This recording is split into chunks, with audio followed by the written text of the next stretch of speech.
শুরু করছি পদ্মজা উপন্যাসের পর্ব ৫। লিখেছেন ইলমা বেহরোজ। প্রতিটি বাক্য হেমলতার মুখ দিয়ে যেন আগুনের স্ফুলিঙ্গ বের হচ্ছে।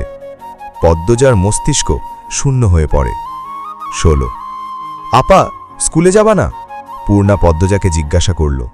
যাব। তাড়াতাড়ি করো। তাড়া দিয়ে পূর্ণা বাড়িতে ঢুকল। পদ্মজা বাড়ির পিছনে নদীর ঘাটে উদাসীন হয়ে বসে আছে। এ নদীর নাম মাদিনী, ছদ্মনাম। গ্রীষ্মকাল বিদায়ের ৩ সপ্তাহ চলছে। এখন বর্ষাকাল। মাদিনী জলে কানায় কানায় ভরে উঠেছে। সে যেন স্রোতস্বিনী। ঘোলা জলের একটানা স্রোত বয়ে যায় সাগরের দিকে। উজান থেকে ভেসে আসছে ঘন সবুজ কচুরিপানা। পদ্মজার এই দৃশ্য দেখতে বেশ লাগে। নিষ্পলক চোখে তাকিয়ে আছে মাদিনীর স্বচ্ছ জলের দিকে। মাদিনীর বুকের ওপর দিয়ে একটা লঞ্চ যাচ্ছে। লঞ্চ দেখে ১ মাস আগের ঘটনা মনে পড়ল তার। সেদিন রাতে হেমলতা ছুরিধার দিয়ে রুমে ঢুকে গেলেন। পদ্মজা কাঁপা পায়ে রুমে ঢুকে বিছানায় শুয়ে পড়ে। কিছুক্ষণের মধ্যেই ঘুমিয়ে পড়ে। এর পরদিন স্কুল থেকে বাড়ি ফিরে নামাজ পড়ে খেতে বসল। তখন হিমেল হন্তদন্ত হয়ে বাড়িতে ঢোকে। হিমেল হচ্ছে হেমলতার ছোট ভাই। আপা, এই পদ্ম, আপা কই? হিমেলের কণ্ঠ। কি হয়েছে মামা?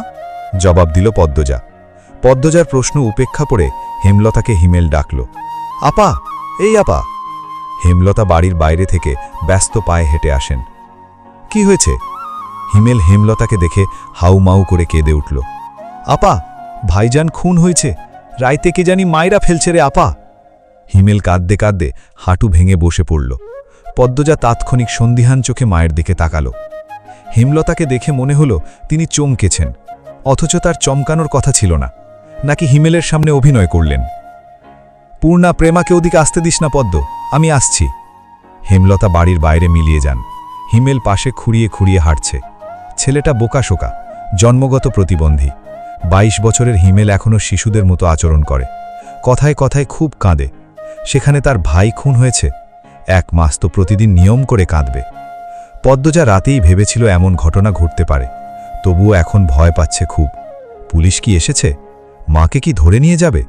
ভাবতে গিয়ে পদ্মজার বুক ধক করে উঠল। গ্রামের কাছেই শহর, থানা। পুলিশ নিশ্চয়ই চলে এসেছে। পদ্ম ধপ করে মাটিতে বসে পড়ল। সে ঘামছে খুব। নাক, মুখ, গলা ঘেমে একাকার হয়ে যাচ্ছে। পূর্ণা খুনের কথা শুনেই খুব ভয় পেয়েছে। তার মনে হচ্ছে সেও খুন হবে। খুব বেশি ভীতু পূর্ণা। পদ্মজার শরীর কাঁপতে থাকে। চোখে ভাসছে হেমলতাকে পুলিশ শিকল দিয়ে বেঁধে নিয়ে যাচ্ছে। তার খুব কান্না পাচ্ছে। আর সময় নষ্ট না করে তড়িহুড়ি করে উঠে দাঁড়ালো পদ্মজা। মাথায় ওড়নার আঁচল টেনে নিয়ে পূর্ণার উদ্দেশ্যে বলল, প্রেমারে দেখে রাখিস বোন। বাড়ি ভর্তি মানুষ, আরও মানুষ আসছে।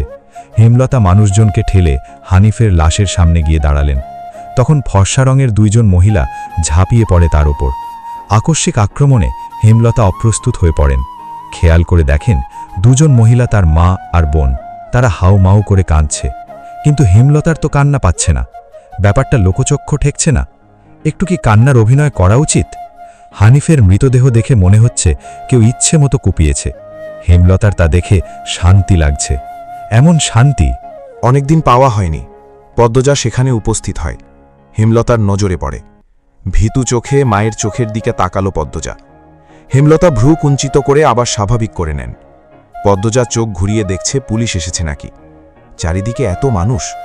পদ্মজাকে এদিক ওদিক উকি দিতে দেখে হেমলতা এগিয়ে আসেন। চোখ মুখ শক্ত করে পদ্মজার মুখ ঘুরিয়ে দেন। পদ্মজা দ্রুত ওড়নার আঁচল মুখে চেপে ধরে গোয়াল ঘরে ঢুকে পড়ল। তার মা চায় না সে কখনো এত মানুষের সামনে থাকুক। হেমলতা ঘাড় ঘুরিয়ে দেখলেন পদ্মজা গোয়াল ঘর থেকে উকি দিয়ে বাইরের অবস্থা পর্যবেক্ষণ করছে। কিছুক্ষণের মধ্যে পুলিশ আসলো। জিজ্ঞাসাবাদ করে হানিফের লাশ নিয়ে গেল।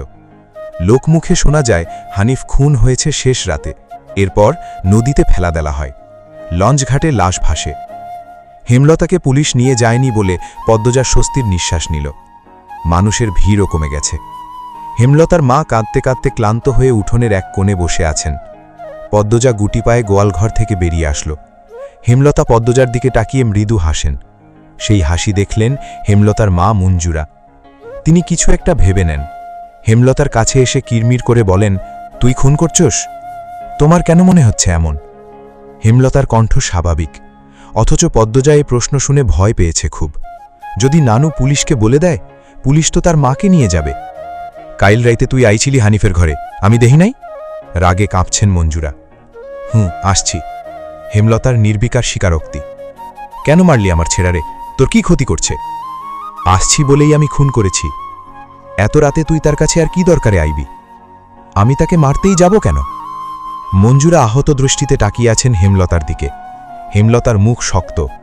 নিস্তব্ধতা কাটিয়ে মঞ্জুরা চেঁচিয়ে উঠলেন, পুলিশের কাছে যামু আমি। পদ্মজা কিদে উঠল, অস্পষ্ট কণ্ঠে বলে, নানু এমন করো না।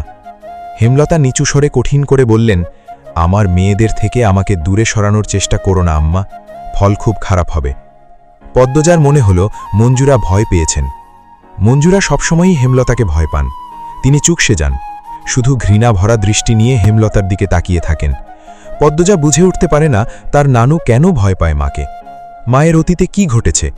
কেন তিনি এমন কাঠখোট্টা? ছেলের খুনিকে কোনো মা ছেড়ে দেয়? নানু কেন ছাড়লেন? মেয়ে বলে, নাকি অন্য কারণ? কোনো উত্তর নেই। এসব ভাবলে উল্টো মাথা ব্যথা ধরে। অন্য ৮-১০টা পরিবারের মতো কেন না তারা? নাকি গোপনে সব পরিবারেই এমন জটিলতা আছে? প্রশ্ন হাজারটা, উত্তর কোথায়? সেদিন রাতে খাওয়ার সময় হেমলতা নিম্নস্বরে পদ্মজাকে বললেন, পদ্ম। জি আম্মা। আমি হানিফকে খুন করিনি, কারা করেছে তাও জানি না।